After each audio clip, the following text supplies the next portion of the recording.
Well, welcome to EUD or BDA webinar number 7. If you allow me just a very short introduction in Turkish, and I will revert back to English. EUD webinar 7'ye hoş geldiniz. Derneğimiz kurumsal yönetim ilkeleri dahilinde aktif yönetim kurullarının önemini vurgulamaktadır. Bu bağlamda bir kurumunun kaderini belirleme etkisine sahip yönetim kurullarının kompozisyonu, gündemi, komite oluşturma ve çalıştırma yetkisi, risk veya fırsatlarını değerlendirme kapasitesi ve tabii ki hesap verebilmesi sürdürülebilir büyüme için önemli başlıkları oluşturmaktadır. Adillik, şeffaflık, hesap verebilirlik ve sorumluluk ilkeleriyle beraber ÇS'ye uyumlu politikalarla yönetilmesi sadece hakim ortaklar için değil, bütün paydaşlara, hatta ülkemize de katma değer yaratacağına inanarak derneğimizi Aralık 2018 yılında kurduk ve yaklaşık 4,5 yıldır faaliyetteyiz. Derneğimizi LinkedIn sayfamızdan da her zaman takip edebilirsiniz ve web sitemizden. Now reverting back to English, welcome to our webinar number 7. This is organized for the BDA ecosystem and the IFC's ECA region. I would like to introduce our esteemed panelists for today. Let me start with the local panelist, Mr. Volkan Kara. I will use the first names, if you allow me, for the remainder of this session. Volkan started his professional life in USA, working from Dell Computers to Miller Brewing and A.T. Kearney Consulting between 2000 and 2008. He moved Turkey to join Sabancı Holding, and he has held various positions, including the head of strategy, and he had numerous board director positions at Sabancı Holding, including the largest companies like Enerjisa and cement companies until 2015. In 2015, he joined Bain & Company as a partner, and he's been with the firm for more than 7 years now. So welcome. Thank you. Our second panelist is Eric Vermeulen. His work can actually be described in 4 parts. He's a professor of business and financial law at Tilburg University in the Netherlands on the topics of governance, law, and technology. The second description is that he's the senior legal counsel at Signify. Signify is, of course, the ex-Philips lighting company.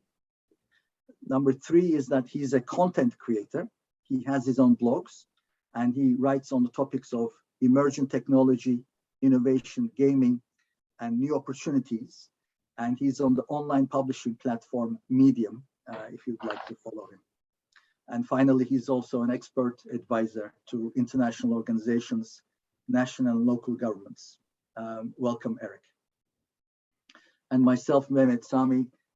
I have 33 years of corporate finance and capital markets experience, 20 years of board director experience in 8 companies, 1 private equity fund, and 5 NGOs. And my committee references last 10 years in 5 PLCs.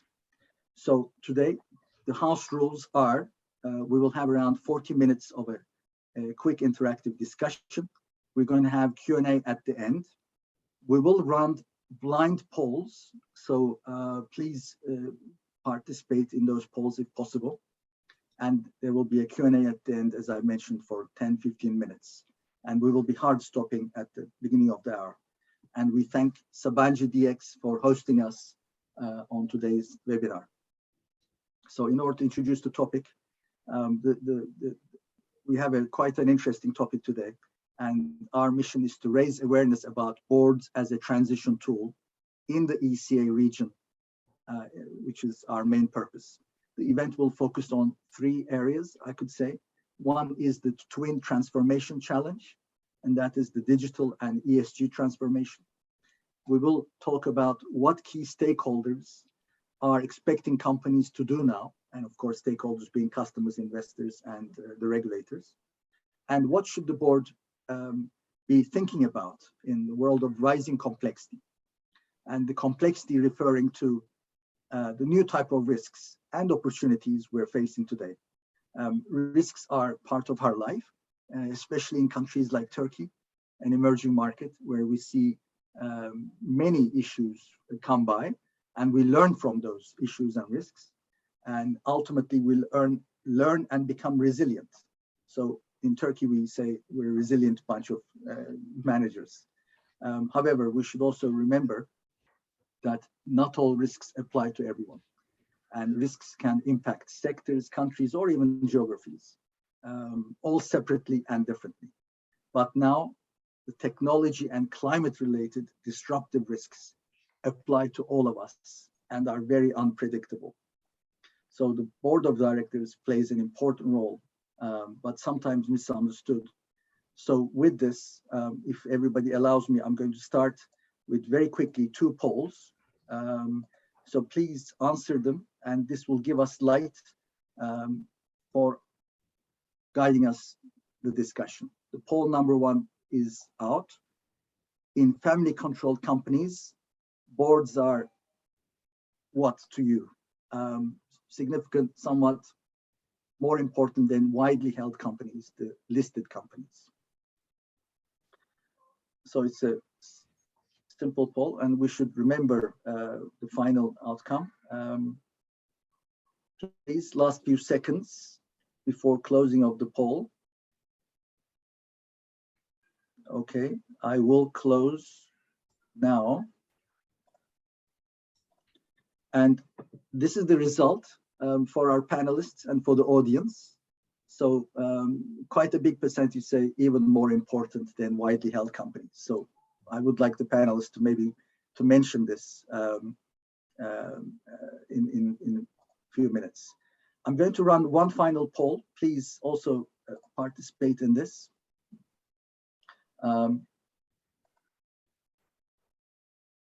If you're a board member or if you're in a company, does your board have an ESG strategy in place? This is just to understand who we're talking to. So appreciate very quick response. And please be frank, because the board strategy we're talking about. I'm going to end. So interestingly, about 40% or 40-45 yes and no, and the remainder don't know. So this is a good for us to continue. So I think this was a very good introduction. So with this, I would like to ask the first question to Eric, if you allow me, Eric. You're a lecturer in governance and an active board member. So today, the digital transformation, innovation, and ESG compliance are the new way of the organizations, and thus hot topics for the board, or any board in the world. What makes successful boards? Let's start with that. Okay, thank you so much, and good afternoon, everybody. The polls were interesting. I like the way that most people think that boards are important, whether it's family-controlled company or a listed company. I can tell you, I work at a listed company. I'm a board member at more like a closed organization, and yes, they are important, and that's what I'm going to show you. But the ESG was also interesting. 41% said yes, 45% said no, and then we have some people who really don't know. So let me share I have some slides, so let me share them with you, and then I will answer your question as well. Just to give you some examples, so to illustrate something here. So share. Now you can see the slides. I will do the presentation mode. So to me, digital ESG, that's kind of the corporate governance today. And when people talk about corporate governance, they still think about, well, we have to have incentives in place, mechanisms in place that control the board or the management, basically. And the board of directors is doing that. So the board of directors is, in the traditional view, viewed as a supervisor who monitors the board and makes sure that they will not do something wrong. But the world is changing extremely fast. And I think the Corona crisis as of 2020 So I work at Signify, that was mentioned, for almost 25 years, but the last 2 years were like a roller coaster ride. It has been really crazy. But to give you an example, because you mentioned when you introduced me that I write about gaming, and I'm attracted by the gaming industry because it's kind of, well, not ahead of the game, but there's a lot of things happening in that world. So to just give you an example of a board, and just think about what you think. I'm not going to ask any questions, but just think whether you like this board or not. This is the board of one of the biggest gaming companies in the world, Activision Blizzard. And on the right-hand side, you see Bobby Kotick. He's the CEO. This is a one-tier board, so we have non-executive board members and the executives sitting in one board. And we are not going to read all this. I will share the slides if you want, and then it can be posted. But this is the current board, and it's kind of diverse. You see some women on the board as well. And yes, when I was looking at this company, they think that ESG is extremely important. And that's what you can see here, because as of June 11, 2021, they came up with their first ESG report. So I was so excited to read this. And when you do it, when you go to their website, you get this pop-up. And this pop-up in itself is also interesting, because they say creating meaningful change is only possible through collaboration and conversation. So they basically ask some questions about you and want to know who you are, and also want to know what you think is important in the ESG, again, environmental, social, and governance discussion. Well, I refuse to do this because I live in Europe and privacy is very hot here. So I closed it, but still I could download it. And this report is fantastic. It gives data, so it gives numbers, and it has a narrative. So I was so excited. But, and this brings me to why the board is so important. But if you look at this company, you see that June 2021, well, the stock price was going up and down, but then something happened. Stock price dropped significantly. Well, I'm not going into detail here, but what happened was sexual misconduct allegations. On July, so 1 month after they published the ESG report, it came out that the culture within that company isn't that good. It's still very, let's say, male-oriented, and many things went wrong, both with respect to sexual misconduct, but the whole culture, it came out, was wrong. And that explains why the share price was dropping. Now, what is very interesting, lots of things happened here. What is very interesting is what's the role of the board here? And the board came out with a statement as well. And you can read that at the bottom of this slide. They said in a statement that they had been informed, so I have to read it for you here. They were informed at all times with respect to the status of regulatory matters. Well, so this board obviously had an ESG strategy. ESG was on their agenda. Company came out with an ESG report. However, many things went wrong, and the ESG report was basically window dressing, was greenwashing. Why things went wrong is that there was a sexual misconduct, there was a case against them, but then they still denied it. They said, well, this case is out of context, it's history, we changed. But basically, it didn't happen. Now, the board said they were always informed. But, and this is the key point here, the board wasn't informed. The board didn't understand the culture within the company.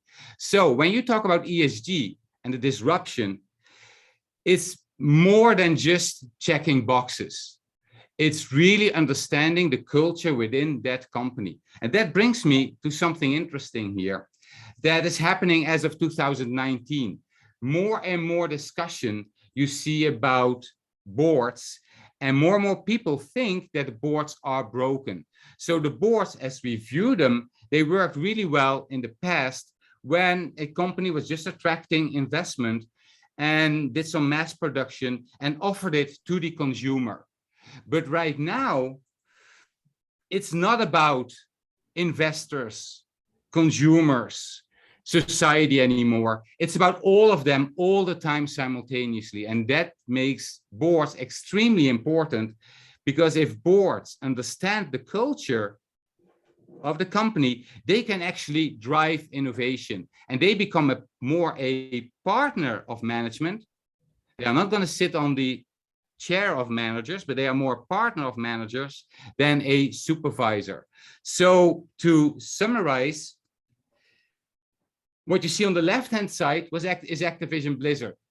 Very hierarchical structure with CEO, top management, mid-level management, all kind of management levels, lots of processes, lots of procedures.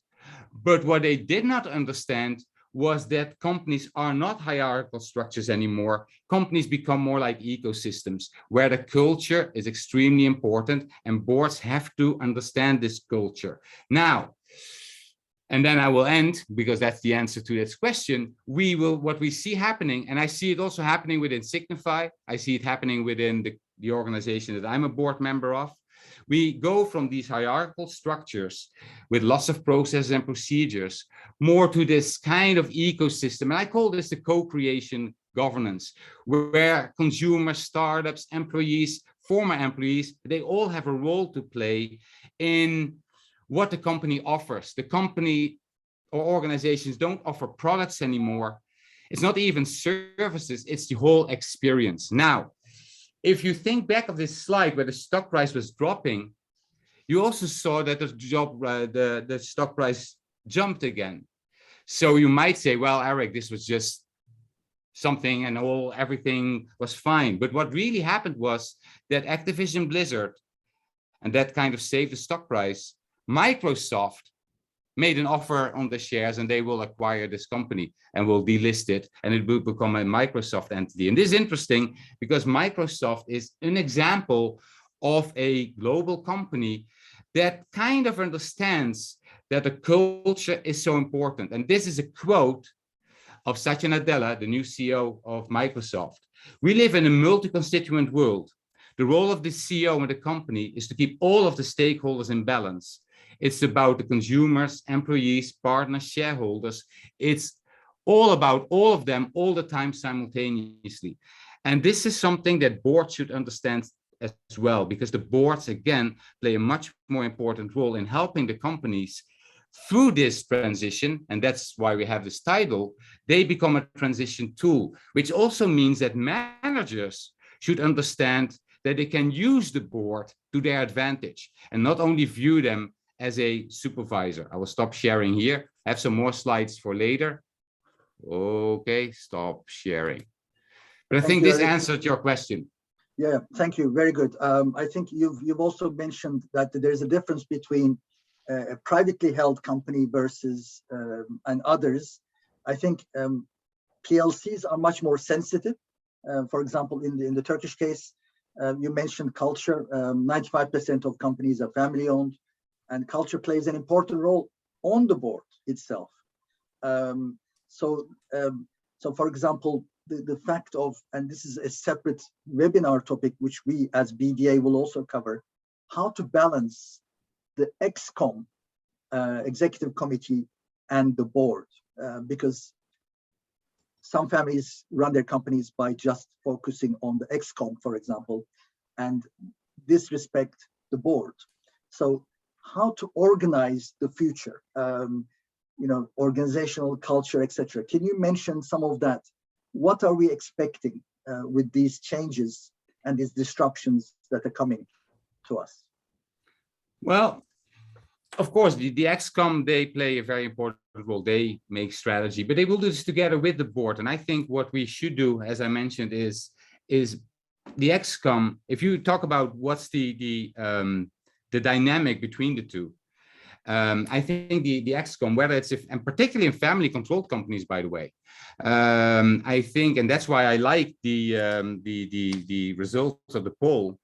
I think that the ExCom should start to use boards more as a transition tool, which also means that whenever you talk about the composition of that board, that has to become more important than it is right now. Too many times, and I've done a lot of research, whenever there's a vacancy, we know how that will be filled. But I think they have to become much smarter to see what they actually need, because this is the thing. It's not only that boards need to understand the culture, when you have a really good composition of the board, that can help you change culture if you want, and can help you build culture. So then you get questions, but it all depends on the company. But these are questions that I receive when I'm in Asia. Should board members have gray hair? Well, the answer, I don't know, but it could be that you have a Gen Z or a millennial on the board. There are many more companies doing that now, because that can help them make the transition that is needed, particularly in this digital age.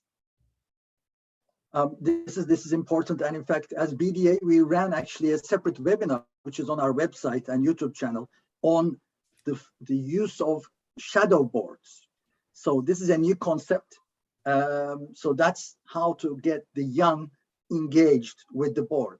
Extremely important. It's an interesting topic. We have 1 or 2 cases in Turkey, and we as BDA took that into as a factor that we should remember. So you've also shown, I was very interested to see, you referred to the poll that Activision has done is what we term in the ESG world a materiality index. So they asked, it's a stakeholder mapping. So they're asking people where they come from and what they think.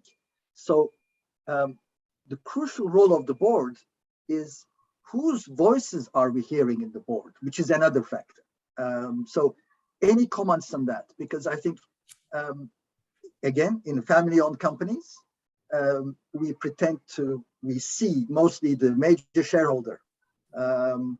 And the concept of, even if you're listed like 25% float in the stock market, which is the average in Turkey, it might sometimes be called, well, there's only 25% governance. So any comment on that would be useful. Yeah, sure. Well, there are a couple of things going on. So in England, I think it was one of the first guidelines that was published, I think 2 or 3 years ago. And I remember that the person who was behind it, I invited him to Tilburg, so he gave a guest lecture. And that guideline is called Stakeholder Voice in the Boardroom. And basically what it does, it says, well, particularly the chairman of the board, they have a very important role to play here, because they have to invite stakeholders who they think are important at that time.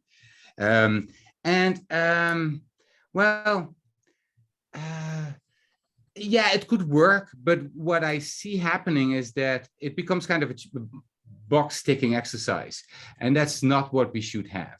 So we had this discussion last week in my board, because we realized that if organizations become more like ecosystems, we as the board should have a much better understanding of the stakeholders, who they are and what they want. And we can not only do this by asking them questions, but we really have to invite them to understand them, because they, again, become part of the whole organization. So there are several ways to do that. One is, yes, you invite them. You could do this by what you mentioned. The shadow boards can play a very important role here to get at least the insights and the perspective of certain stakeholders on your board. What we also do is board members go and work with employees for an afternoon or for a day, just on the ground, to really understand what's going on.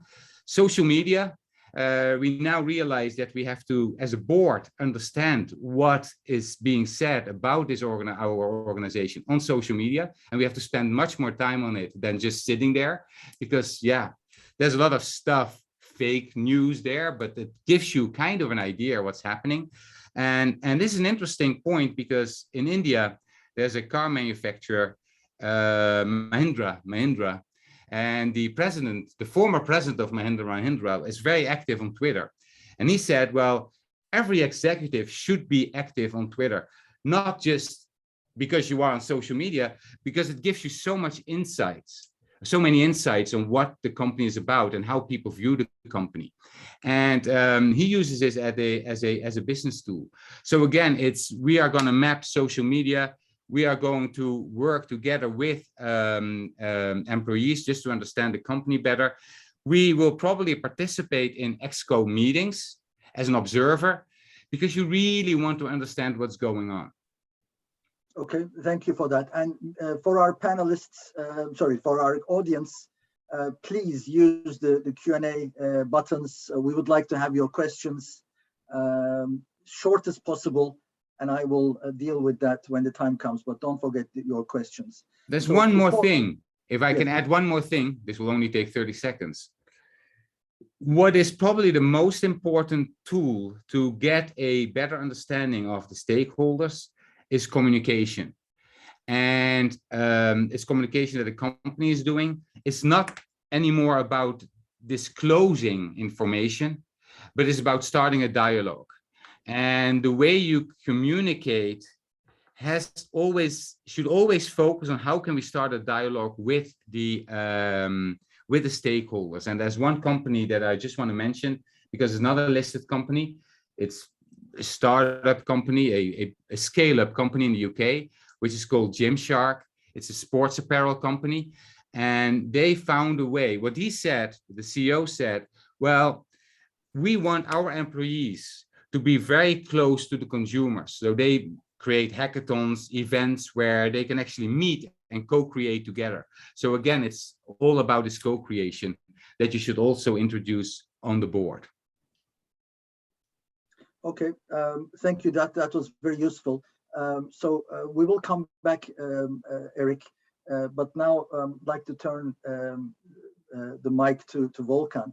And so what we're seeing basically is that the general term of corporate governance is understood. It's an umbrella term, and practitioners are understanding that they can position themselves differently in the eyes of the stakeholders.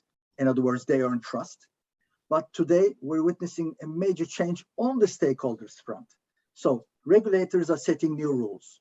You've got customers demanding change, and you've got investors, I could say, charging premiums or discounts depending whether you do certain things. And this we will talk about. So the increasing awareness, for example, on this climate change is putting a lot of new developments on the regulators, for example.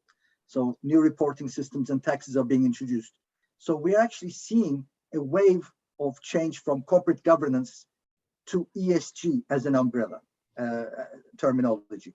So Yep. The rules of the game are changing, we could say, and directors, board of directors, needs to understand the drivers behind ESG. So my first question to Volkan is sustainability and what it means to corporations given the global trends. How are you seeing as Bain and yourself? Thank you, Mehmet, and good afternoon, everybody. It's a pleasure to be with you here today. Going back to the question, obviously, let me also share some slides just for you guys to visualize basically easily. We have recently witnessed, COP26 conference where all nations are setting zero emissions targets in 30, 40 years time frame and 50% reduction in 10, 15 years. And additionally, last year, with the acceptance of the Green Deal by the European Union, they decided to allocate up to a quarter of their annual budget towards tackling climate change. Even for non-EU trading partners, this deal will have a huge impact. The proposed carbon border adjustment mechanism will be used as kind of a leverage during bilateral negotiations to drive carbon neutrality of EU's trading partners.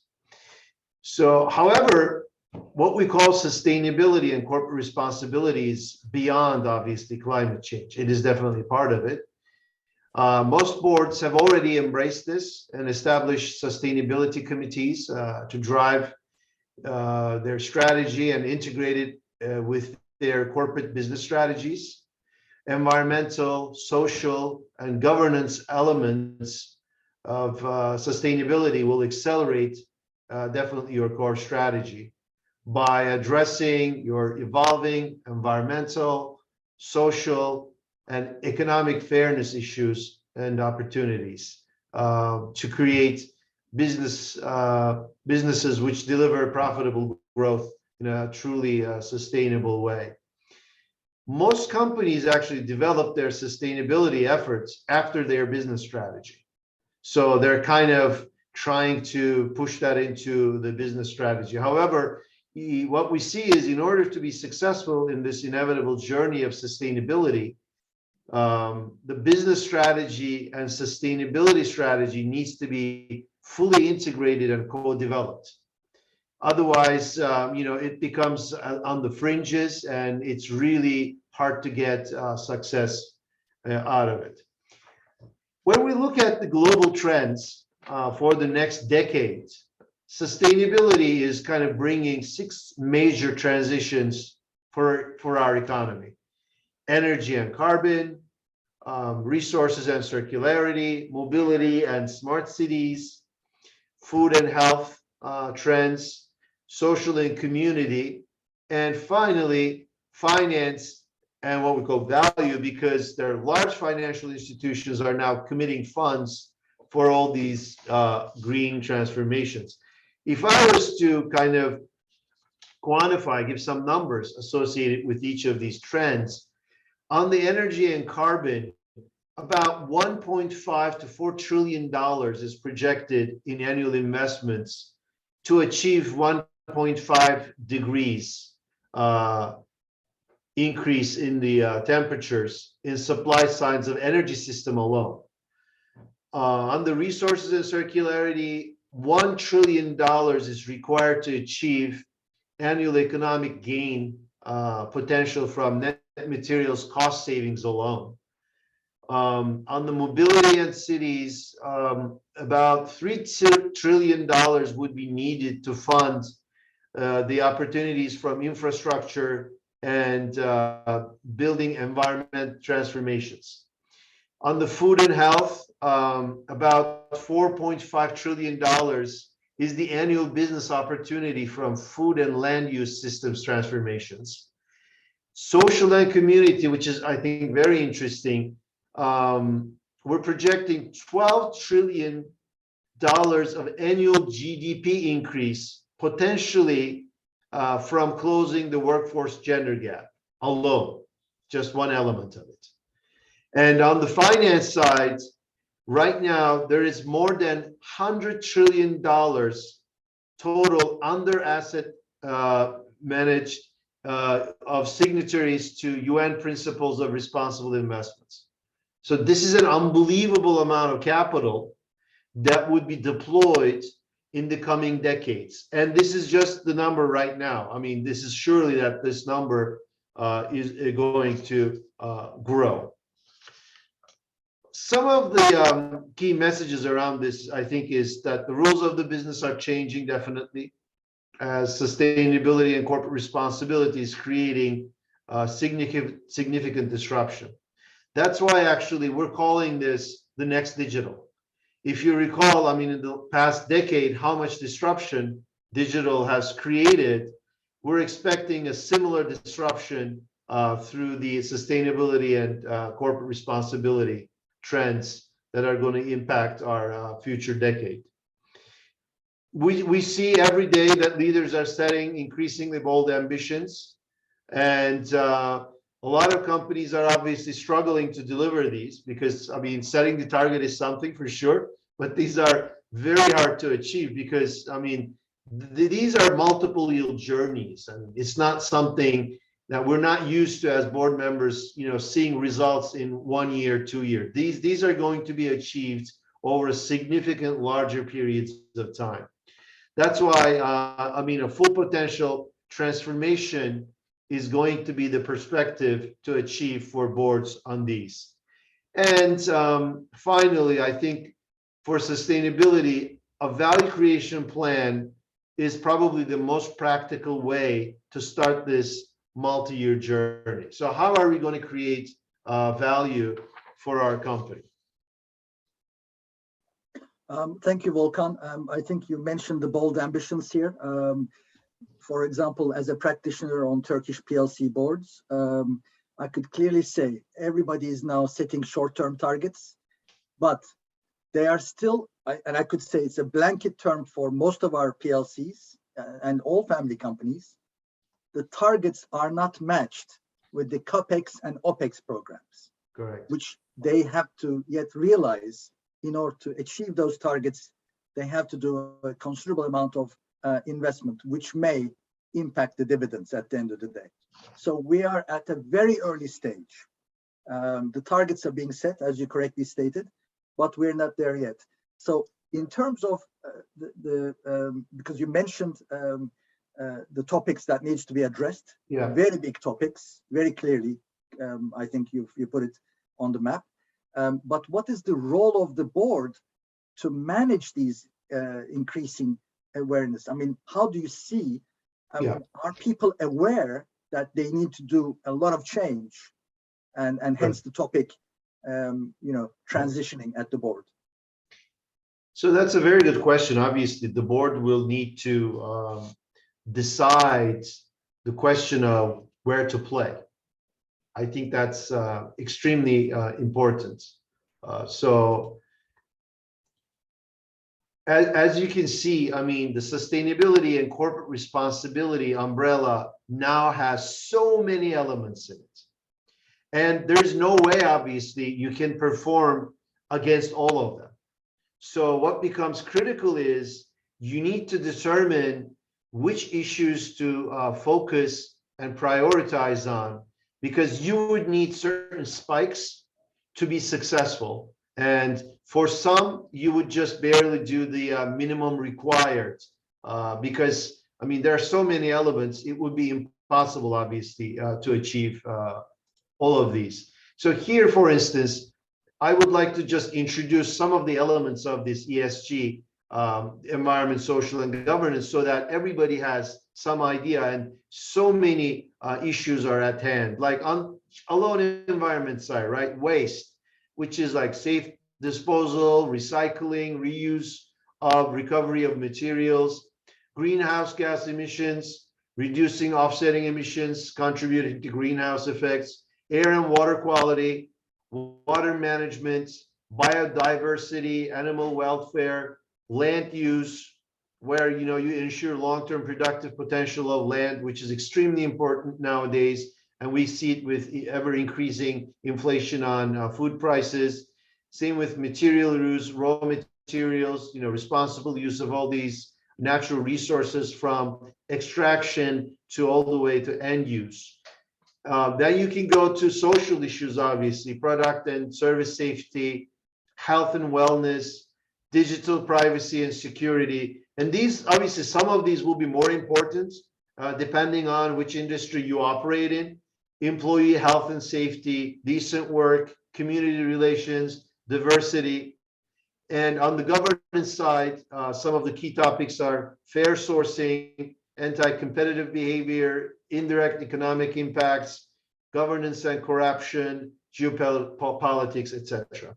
So this is a huge set, and what the board needs to do is you need to create which areas that you need to focus and basically integrate this with your business strategy, which is going to be extremely critical in that sense.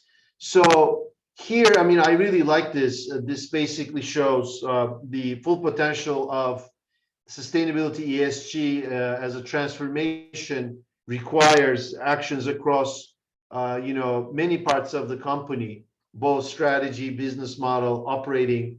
So I think in order to achieve that successful ESG transformation, the boards must play a pivotal role to ensure this transformation, because this is too important to just leave it to the executives at the committee, the company.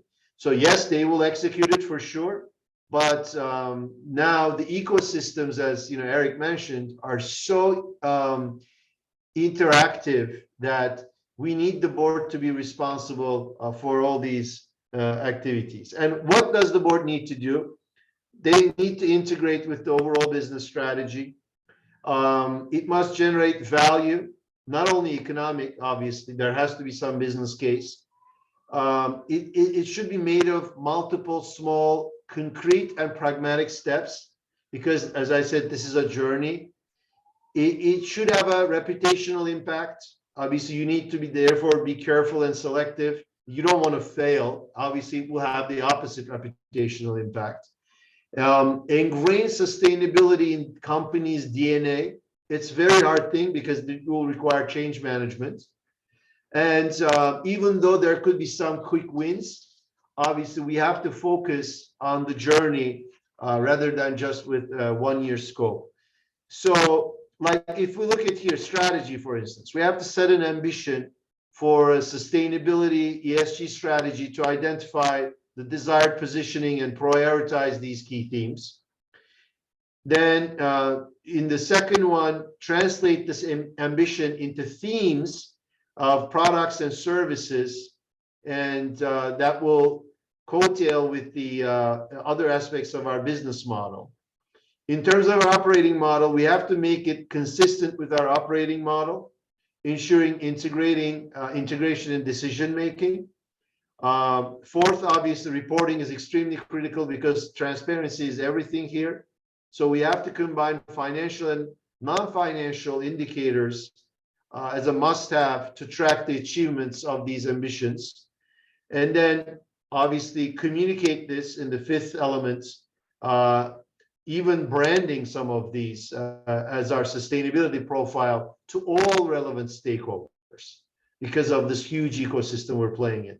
And finally, last but not least, obviously, the organizational culture where you ingrain sustainability into the social behavior and norms of your organization. And all of these, I think, are critical responsibilities of board members. I know it's a very tall task, but this is obviously the burden coming through this ESG transformation. Thank you, Volkan. And Eric, some questions are coming up, which is good. So please add more questions if possible. But can you also address, because in our discussion with you, you've talked about the digital savvy board, the flatter board concepts, and some of these things. So how do you take the same question? What can boards do? And how can companies better prepare? Few words on that. Sure. Yeah, there are several things that that I see, which are kind of correlate with what Volkan showed. One is, of course, a digitally savvy board becomes more and more important. Which means that it doesn't mean that you need to have all experts on the board, but at least they have to understand the impact of the digital transformation to what the company is doing. Two, they have to understand ecosystems, which means how are organizations, what are the new business models, how do they work, how can you involve and engage with stakeholders. And this brings me to one of the comments that was made by Eric in the Q&A, which is as well, sustainability is important, and I fully agree, but the end consumer will pay the bill, which is also probably true. And you have to take the end consumer in the whole discussion. You have to understand what the impact will be and what the experience will be. So somehow they play a very important role. So that's number two. Number three, companies should really understand, should care. They should show that they care. And this brings it's everything to do with transparency, but also the way you communicate. I think a company that is doing it very well and is mentioned many times is Patagonia, which is the outdoor sports company, and how they communicate with their stakeholders and how they involve their stakeholders in basically providing the experience to the market. Then we have, of course, they have to understand communication very well. And the last one is probably, let's say, the flatter.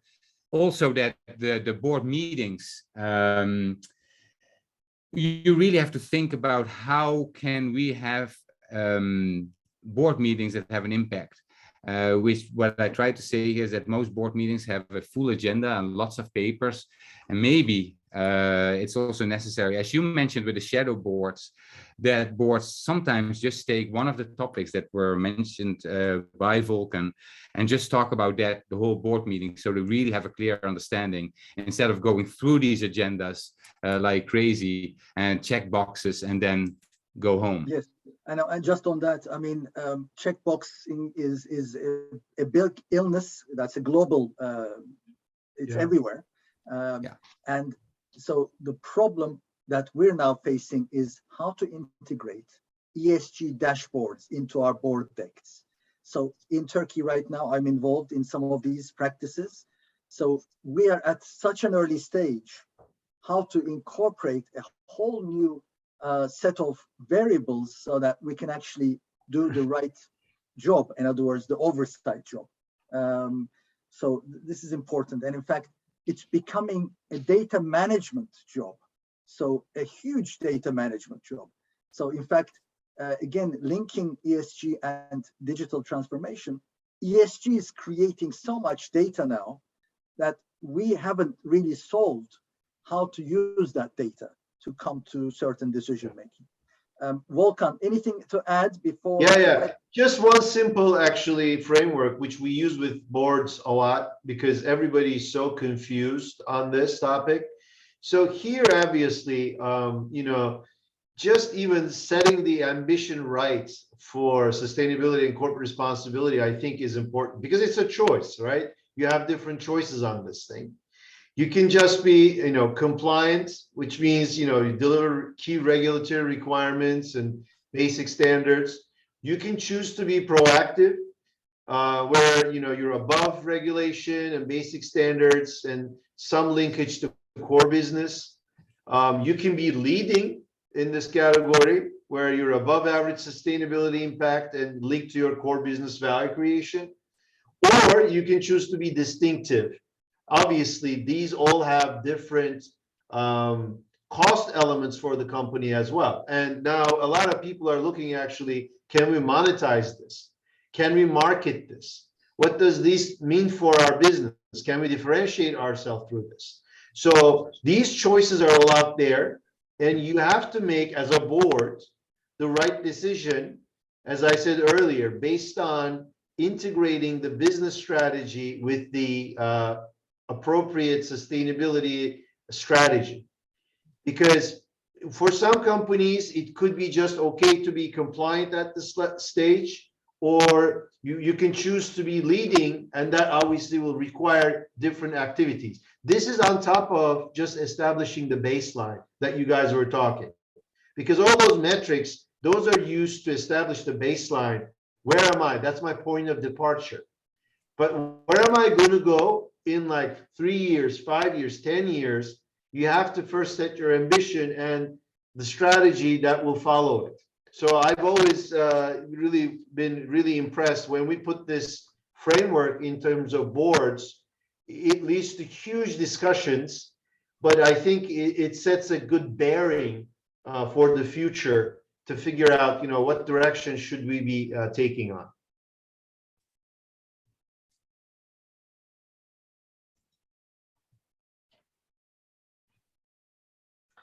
Mehmet Bey, you're mute.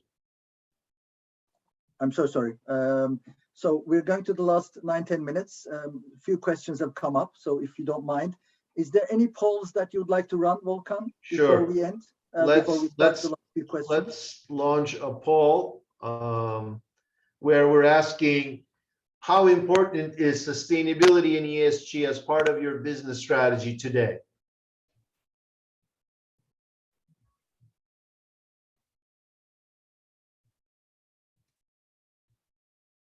Yeah, this is very interesting. So actually, everybody's aware, the awareness is pretty high.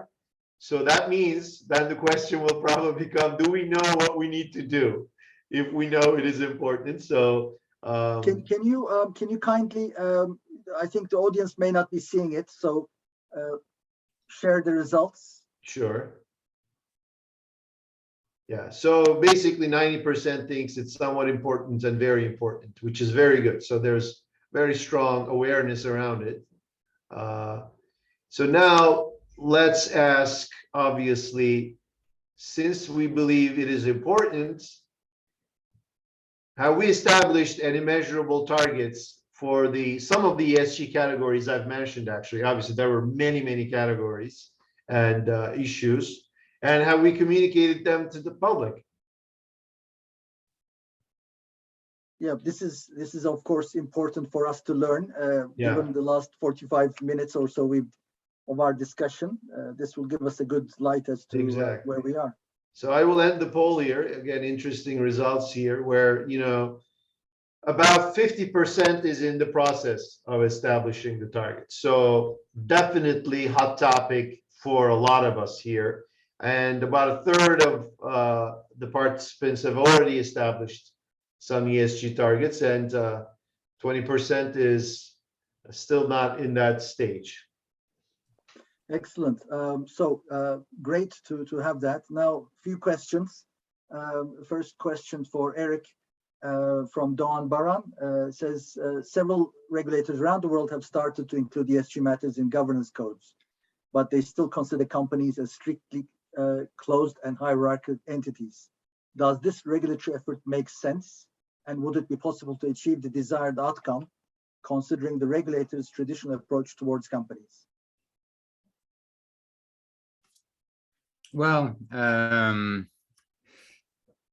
yes and no. So now this is a lawyer's answer.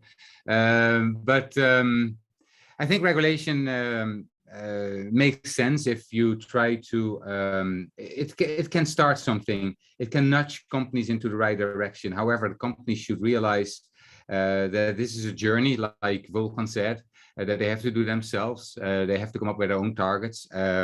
It's much more than culture, and that brings me back to the Activision Blizzard. I think their report was pretty good if you just look at it as a report, and it probably checks all the boxes that regulators want, but it was just a greenwashing exercise. And that's something that regulations sometimes, the result is just a box checking. And that's it. And I think companies should understand that this is something that they have to take seriously. It's part of the experience that you offer to the stakeholders, all your stakeholders, and that's how you should look at it. So yes, it can help. It can help start the journey, but then companies have to take it themselves and see where they are, start the journey, and try to change cultures. Thank you for that. And Nejat has asked, can you expand on this dashboard concept? Maybe Sure. I could answer that. Yeah, so dashboards are obviously very important in the sense that it is actually where you start from. So first you have to establish your baseline, like in many of the categories, like your water use, your greenhouse emissions. First, you have to measure and know where you are so that you can actually set a target that I'm going to improve this by, I don't know, 50%, 30% over X many years. So a lot of the work we do actually with our clients is to establish that baseline, create the dashboards, which would be obviously transparent to the board members as well, so that because at the end, board members are liable for all these targets set, so that they're aware, if, whatever incentives are or initiatives are being established are going to improve or even worsen some of those greenhouse emissions, for instance, if that's one example. Okay, excellent. And so I think with this, we would maybe one other question is for the panelists. Corporate governance is, to some, is being eclipsed by focus on too much on climate change. So the question is, are we being distracted, or are we setting the right targets? I mean, that's a very good question. I mean, it depends on your situation. Yes, that's why I said, ESG, sustainability is beyond climate change for sure. However, because of the hot issue right now of especially COVID has accelerated this, because, when people faced a close to death experience in the past 2 years, you can imagine how in a lot of consumers and even, executives' mindset, it accelerated the survival DNA for us. And I think that's the main reason why with the COP26 and Green Deal, everything, so much has been focused on the climate side, which I think is a part of human nature. So, but that doesn't mean that we're going to have less focus on the governance sides. I mean, for instance, fair sourcing has become so important right now, and it is, I think, an important part of governance. That we are also responsible for what our suppliers are doing is huge with many of our clients. So yes, climate is now, getting a larger share of voice because of COVID, I think. But the other categories, I think, are there to improve as well. Eric, any comments? Yes, sure. I think, well, to me, ESG, but that was mentioned as well, as part of the strategy, and it has to be part of the experience that you offer to the market in whatever you do. And that's what you have to figure out. So if you just are going to categorize everything and it's about climate change or whatever, everything is important. It's about how to engage employees, how to attract talent, how to retain talent. It's about all of that all the time. And that has to be part of what you as a company, what you are and what you offer to the market. And you should realize that the way you organize yourself has become part of the experience of the product. So it's not that you sell a product anymore. It's the organization, who you are, what you are, has become part of it. And consumers are thinking that this is more and more important. That brings me back to Eric's point, how to engage and how to involve the consumer, the end user at all times. And that's how we should look at it, and not just as a box ticking exercise. No, totally agree. And as a few last comments then from me, if possible. First of all, one of the answers to the poll was we have well-established ESG targets.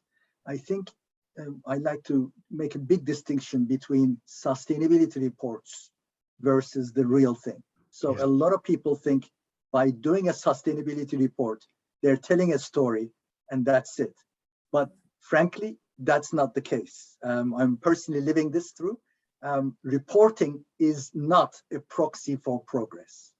So you can write the best sustainability report, but frankly, it doesn't say much. So please be aware of the difference.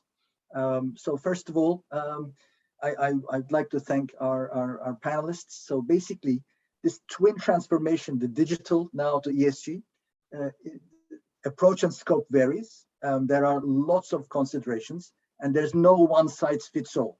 So you cannot copy, and that's why you need consultants, you need experienced board directors like Eric, who has been living through this cycle. So that's very important. But one thing that we in Turkey need to remember, and maybe all of those that deal with the European Union, is that it's a carrot or the stick, and the stick is coming very soon. So if you don't do it, you're going to get the stick.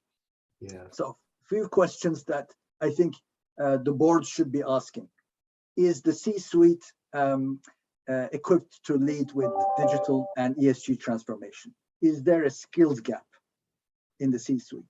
How to integrate ESG consideration into strategy? This is the most important thing.